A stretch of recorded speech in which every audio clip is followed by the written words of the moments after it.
One more dispossessed child, do you suppose? Another refugee? Very much otherwise. This child's opportunities are those her parents could never have known or imagined. The inheritor of a society where housing is free, and schooling is free, and medicine, and electricity and water, and no income tax. Which country?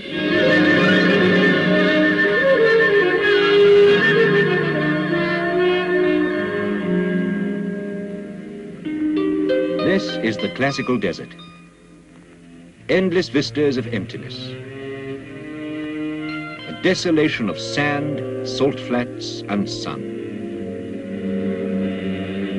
25,000 square miles of cruel and comfortless wasteland. Such is the sheikhdom of Abu Dhabi, stretching its bleak way from the Arabian empty quarter to the Gulf, abandoned, it would seem, by all the gifts of nature. Only the hardy Bedouin, who take special pride in being master of the desert, could settle here and survive. Of such metal are the Bani Yas tribes from the Liwa oasis.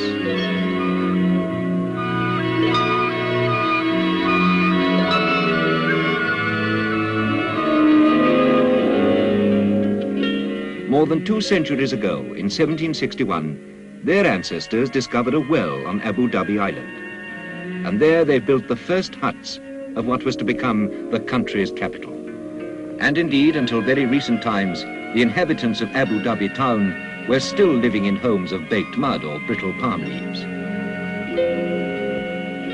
One building alone stood above and apart in its aloof and dilapidated dignity. The palace of the ruler.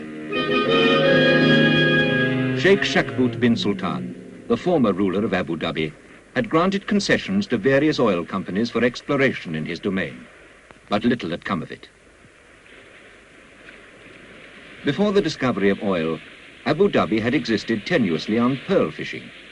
But with the 30s came the World Depression, and the Japanese had by then learned to cultivate pearls by the million.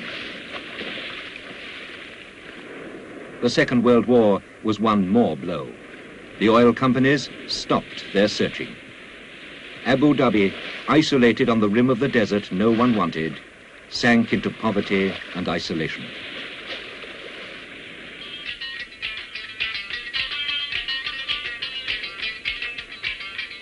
Economic depression has not the same meaning for the Bedouin, who have always come to terms with hardship. The people of Abu Dhabi were assured at least of subsistence. They could make do. The coastal people caught the fish. The dwellers in the oases harvested the dates and the vegetables.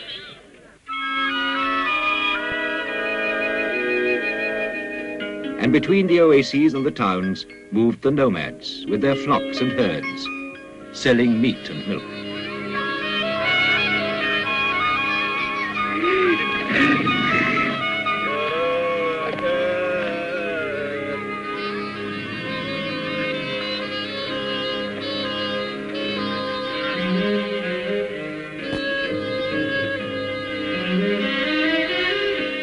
Their cash income might amount only to a few pounds a year, but they lived.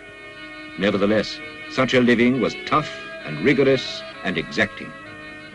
The land is virtually waterless, and life meant an almost permanent state of movement, mile after mile, from one meager grazing ground to the next.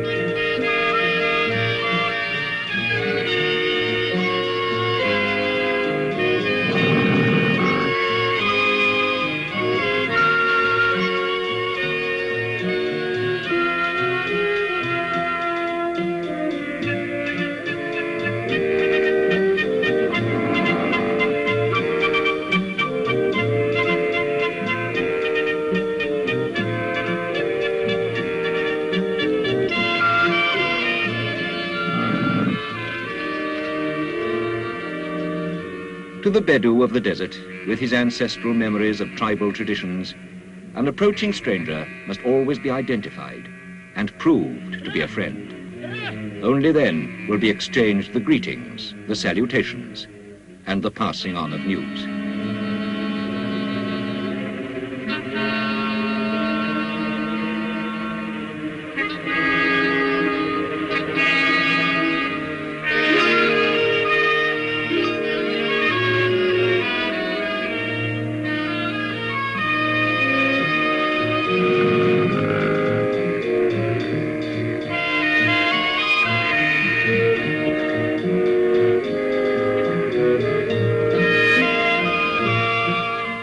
The Bedouin are a tough and durable people.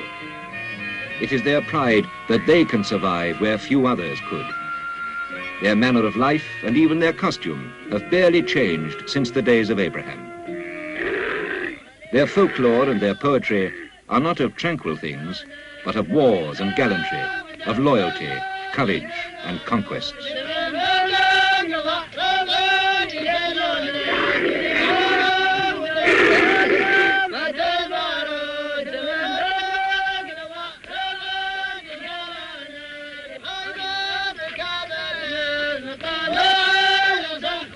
Water is scarce in the desert.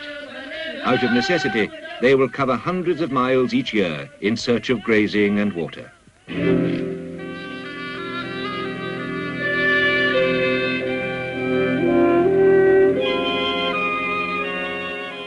After the Second World War, the oil prospectors came back to the Gulf. Fields for development had already been established in Kuwait and neighboring Qatar. But the Gulf Emirates, with Abu Dhabi the largest, were still a great speculation. In 1949, after long surveys and tests, an oil company began to drill the desert 80 miles from Abu Dhabi town. That same year, the ruler formally declared sovereignty over Abu Dhabi's offshore areas. Then, in 1953, after 2 years of negotiations, he granted a concession to explore 12,000 square miles of seabed off the coast of Abu Dhabi.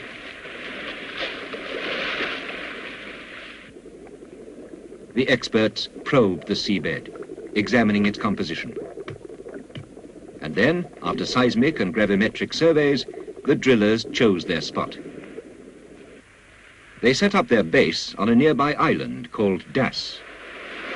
The island was transformed into the headquarters for the underwater search. Experts from Europe and many other parts of the world started to descend on the desert island, which till then had only been inhabited by wild birds.